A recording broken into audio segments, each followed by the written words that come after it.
Hello and welcome to another video. I'm Maz and today I'm in Gloucester.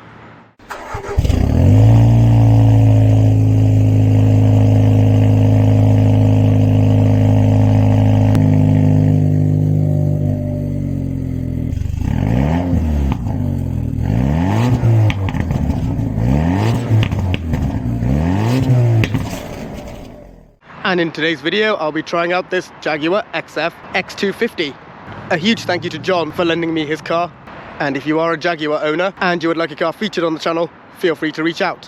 A quick overview: the Jaguar XF is Jaguar's executive saloon from 2007 to 2023, replacing the old S-Type, and was the first Jaguar saloon designed by Ian Callum. Technically he designed the X358, but that's just really a facelift X350. This was the first all-new Jaguar saloon designed by Ian Callum. And this particular car is the facelift, so it has the headlights closer to the CXF concept. And there were two generations of XF, this, the X250, and the later X260. This particular car is a facelift of the X250, and I personally owned an X260 pre-facelift. And despite looking like an all-new car from its predecessor, the general underpinnings is still from the old S-Type, which is shared with the Ford Thunderbird and Lincoln LS, known as the DEW platform, used during the Premier Automotive Group era. Unfortunately, the original XF did not get the all-aluminium structure. Interestingly, with the pre-facelift, if you get a very early example, you'll have the Volvo door mirrors with the smaller halogen side repeaters. Around 2010, that's when they swapped to these door mirrors, which they still used on the X260. And one of the engines provided was the old 2.7 diesel from the old S-Type, which is actually a Peugeot lump, along with the revised 30D, the 4.2 found in the SV8, and the 5 litre found in the XFR. This is a 2.2 TDCi, which was introduced during the facelift, and is actually better built than its successor, the diesel Ingenium. The facelift also introduced the ZF 8-speed torque converter automatic. Pre-facelifts had the earlier 6-speed. And there was also the introduction of the XF Sport Brake, which is the estate version of the Jaguar XF.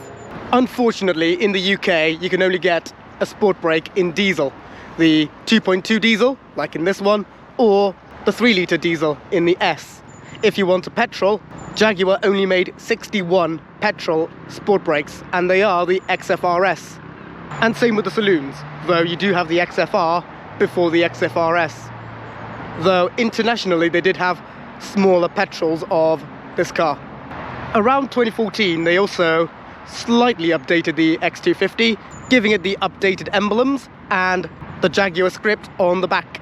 And in late 2015 and early 2016 came the XF X260, which you can watch by clicking on the top right hand corner of the screen or in the link in the description down below. As I've mentioned, Jaguar also made an XFR, but that deserves its own separate review. And of course the Jaguar XF's main rival is the BMW 5 Series, along with the E-Class, A6, Cadillac, CTS, and the Volvo S80. And before I forget, here are the specs for the 2.2 diesel Jaguar XF X250. So here is the front of the Jaguar XF X250, and here is the key fob.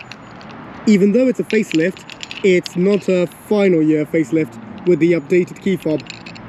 This one, I prefer the fact that it has a quick release metal key and not the silver thing on the side, and it feels easier to hold, and is a bit more distinctive over the generic one that came afterwards. In my opinion, much better looking than the X260. It's a lot more shapelier in my opinion. And I do like that the bonnet line goes straight to the grille. This particular car is a mid-spec premium luxury. With the X250 it was luxury, premium luxury, portfolio, S, ignore the badge, R and RS. Unlike the X260, which is prestige, R Sport, portfolio and S. My favourite part of the X250 is the E-Type style bonnet bulge. It's pretty much a Jaguar design identity ever since the 60s. This particular car has a red emblem though this is not the red emblem that came on the 2014 and 2015 cars. Those ones will have a more aggressive front face, and the script on that one is a lot squarer, as well as these chrome inserts on the corner, bison on headlights with the indicator housed in here, and only the DRL is LED. Again, this part of the headlight is designed more in line with the CXF. The pre-facelift will have a big bulge here and a little cowling behind it. Coming around, this particular car has the nicer wheels in my opinion, and the calipers are in black, and of course it has the older emblems. Facelift X250s have this slightly different side vent. With the pre-facelift they extend all the way to the top. The carbon fibre design is only an add-on. As I've mentioned, it's got the updated LED side repeaters on the door mirrors. Being a higher spec, you get the keyless entry. The side profile. The way the roofline continues to curve to the rear window gives it a very coupe-like design, to the possible detriment of headroom, and I think it's much shapelier than the X260. There's even a little shark fin on the roof, but a very little one. Again, it has the chrome surrounds. If you get an R Sport or an R, you get the option of black pack. Coming to the back. Once again, being a facelift car, it has the facelifted taillights with the LED surrounds, and I do like the general design, that the taillights make the rear end look a bit Aston Martin-like, specifically the DB9. This particular car has a reversing camera, very useful for this sloping rear end. You get the leaper on its own on this 2011 car, though 2014 and 2015 will have a script underneath.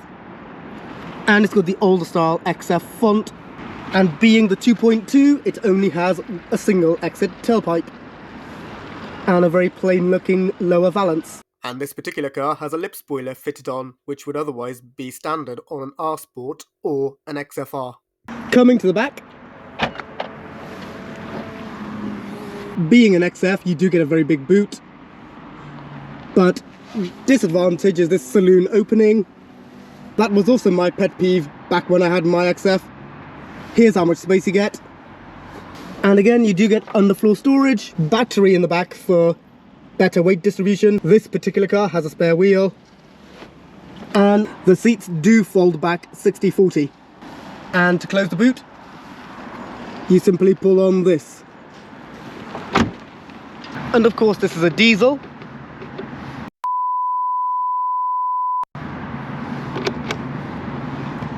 But it predates the AdBlue, so it's a Euro 5. Coming to the back. Interestingly, the silver trim is only there for style. It's actually an add-on from the actual door itself. But that being said, the door itself does look very nice with this wood paneling, this very soft leather, and a little bit of texture on the door top. And there's a little pocket down here as well, but a very small one. And the XF was one of the last cars to have chrome door handles, and it has the Japanese car-like door lock integrated to the handle itself. Sat in the back now, and me personally, I can fit perfectly in the back. I know taller people will have their head touching the headlining. For me, it's perfectly fine. Knee room is very good. Legroom is a little tight, but not that much. And one thing I like is that the window bezel is silver and not plain black like on the X260. You do get nets behind the seats, though I would prefer the airplane style seat backs that you get on the E-Class. Seats in this particular car feel very soft and upmarket. There's even perforation on the center area, and you do get an armrest with 2 cup holders, though they are asymmetric, and there's no through loading. You do get 2 vents on the back, and they even say Jaguar on them. No sunroof on this particular car. Lights are halogen, so that's definitely an improvement on the X260, and the grab handles are still damped with a coat hook as well. Coming to the front, you still get the nice leather as you got on the back, and yes, they are softer I'm assuming this is the X250's equivalent of Windsor leather. Again, the door has this really nice slab of wood, and you get the silver surrounds for the windows, and you even get two-way memory seats. Though the door pocket does look a bit shallow, and the integration of the speaker isn't the most elegant, but it is something. And you do get another speaker here and a tweeter here. This particular car has the plain Jaguar script kick plates, though illuminated ones were available. And the pedals look exactly like the ones on my current F-Type, though I did swap mine to metal ones.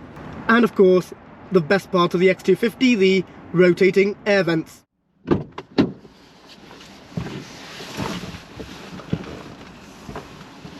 Now coming inside, I would say it feels a little bit more special than the X260, though at the same time there are bits of the X260 that I also prefer.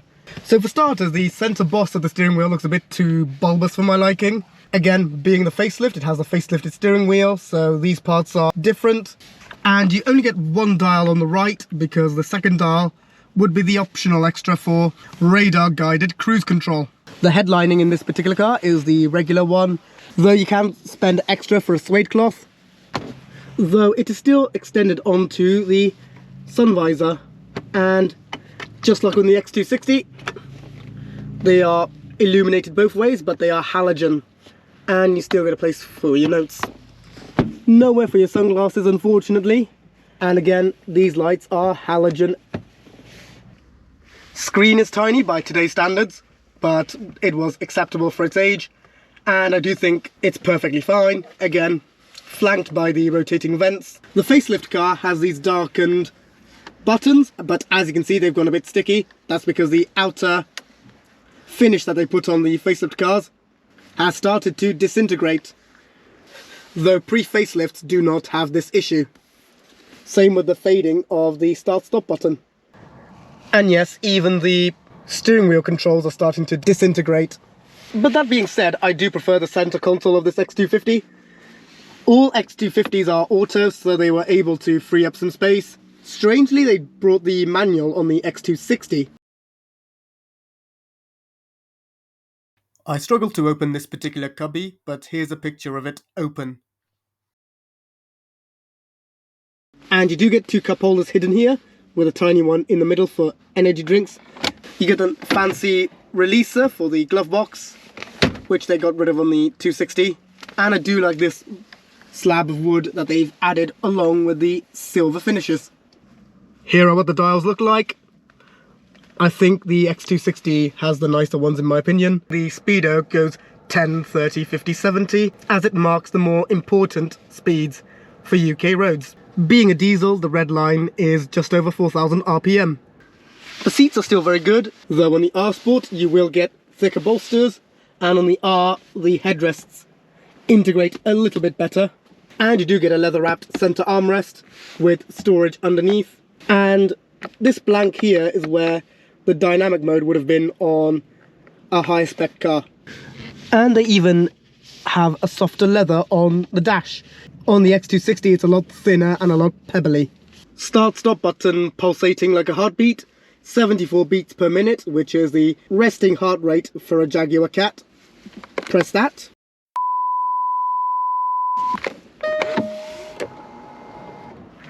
Turns on the ignition, and there we go. The vents have opened. And this is what the infotainment system looked like back then. It's a little laggy, but not much. And of course it's very simple. And this bezel here is perfect for you to rest your hand. But really, the more important ones, audio, sat nav. Here's what the map looked like back then.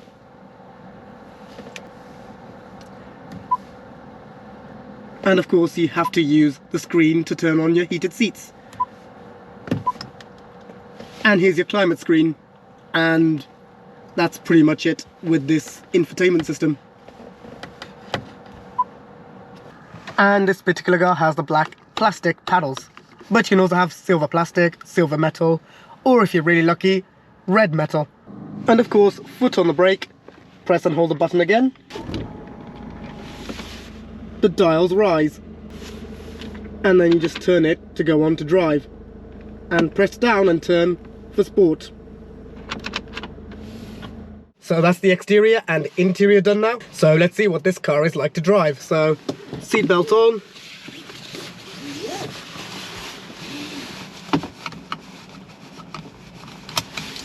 Foot on the brake. Start button. It's a diesel. Vents are all up. Put it into drive. And off we go.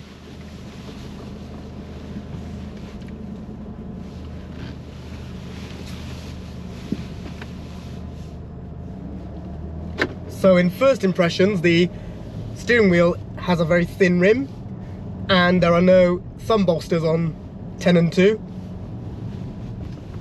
But that being said, the steering is very linear. Everything I touch is nicely damped, including the indicators. And I'd say the only thing this car is missing are the X260 dials, which I think look a lot more racier. The screen on the mirror is aftermarket, so I'm not really going to delve into that. The owner of this car has a Jaguar emblem on top of the gear selector, which looks nice when it's down, but when it's in drive it's at a jaunty angle. Again, aftermarket, so I'm not really going to talk about that. One thing I do like is the chrome electronic parking brake on the X260 is very plasticky. Maneuverability is nice and linear. I do have a good feel of the road underneath. Again, I'm only driving a 2.2 and it already feels sportier than the black E53 that I previously reviewed in terms of handling and communicative steering. But of course, the review isn't over. Stop start. Accelerator is nice and linear. Even if I put my foot down, I'm not being pushed into the seat, though that's for the XFR, and a review on that will follow momentarily. This particular car has the option of blind spot monitor assist, so the mirrors illuminate when there's a car too close. Turning in.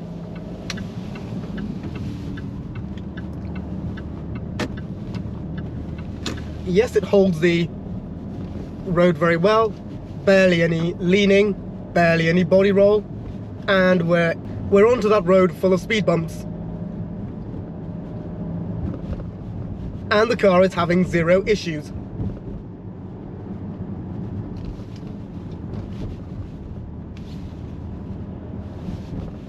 And one thing I've noticed is that the steering wheel is a lot more angled in this car.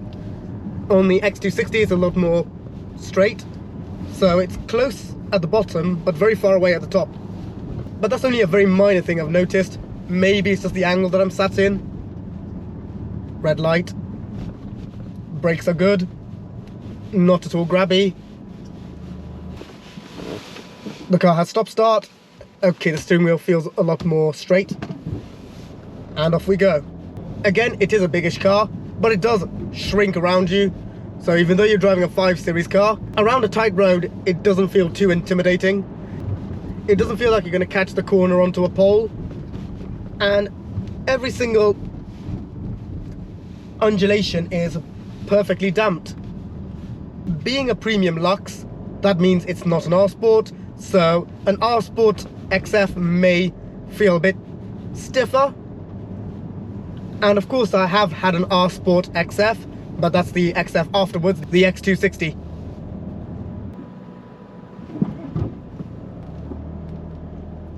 Stop start is a little spluttery, if I had to be critical, but I think the X260 was the same as well.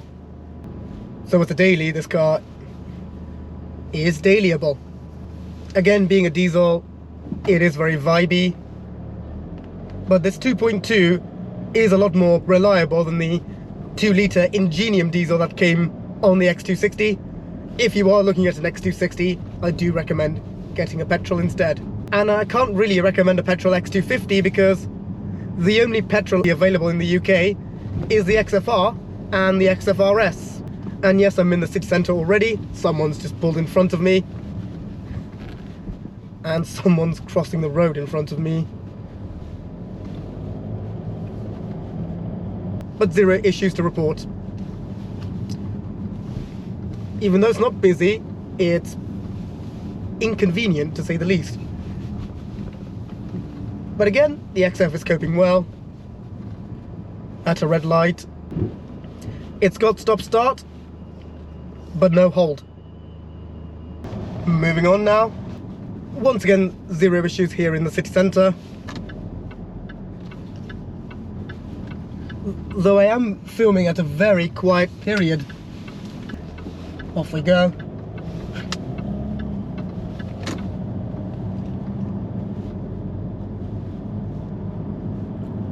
But yeah, nothing to report in the city centre. Perfectly drivable. And even though it's a 5 Series sized car, it is still a very manoeuvrable car. If I had to be critical, visibility front near side is that the passenger wiper rests over the bottom of the windscreen. So every time I look that way, the wiper sort of gets in the way. Rearward visibility, again, housing of the high level brake light gets in the way, and it is a very fastback design. Luckily, this particular car has a rear view camera fitted on. Tight left-hander, any body roll? No body roll at all. Seat bolsters were good enough.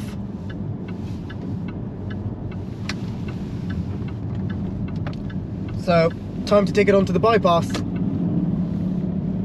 One last thing to check, see what it's like on the open road. There's no dynamic mode in this particular car.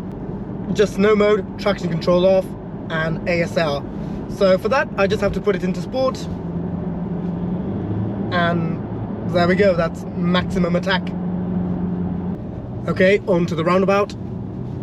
National speed limit road.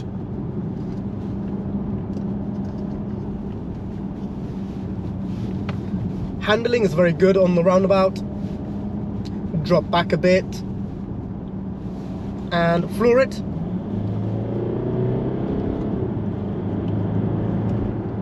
Even in sport mode, there's a huge delay on kickdown. That took about 2 seconds maybe to react. And it does react a little quicker with half throttle.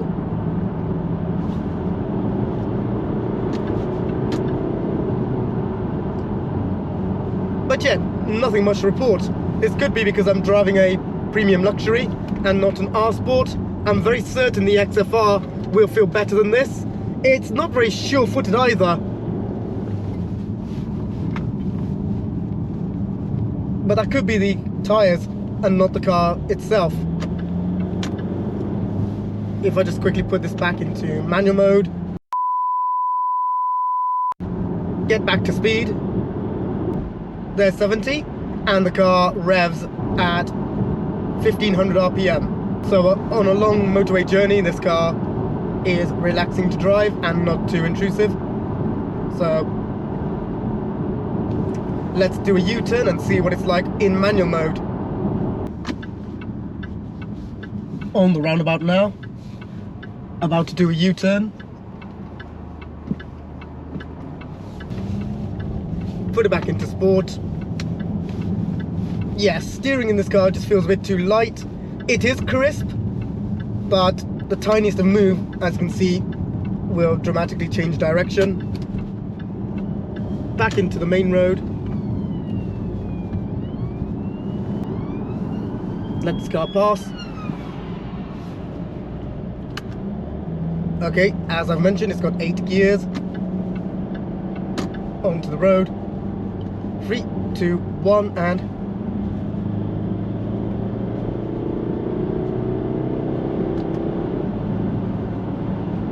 yep, car takes a while to pick up.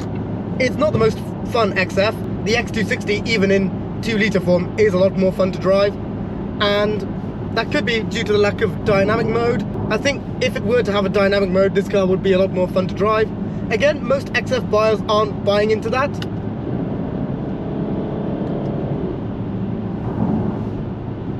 And it could be the limitations of this Lincoln-based chassis, but Again, most executive car buyers don't drive like this. So let's try again one more time. Drop, fourth, and floor it. It does struggle to climb just 500 RPM when putting my foot all the way down. Maybe I need to drive a 3-litre S model to see if that's more fun to drive. Maybe it could be the limitations of this engine that's putting it off. Maybe the lack of dynamic mode, or maybe just the chassis that's doing it. Again, I would like to film more XFs as well, both X250 and the X260. So if you are an owner of either, feel free to reach out. So in the meantime, yeah, downshifts take an entire second. Okay, gear 2 was a bit better, but after gear 4, it starts to take a while to get to the red line. So let's head back to the car park and finalize this video. So that's it for today's video. I hope you enjoyed watching me try out this Jaguar XF X250. Like the video if you enjoyed it, subscribe if you are new, ring the bell to stay up to speed, and I'll see you guys next time. Cheers.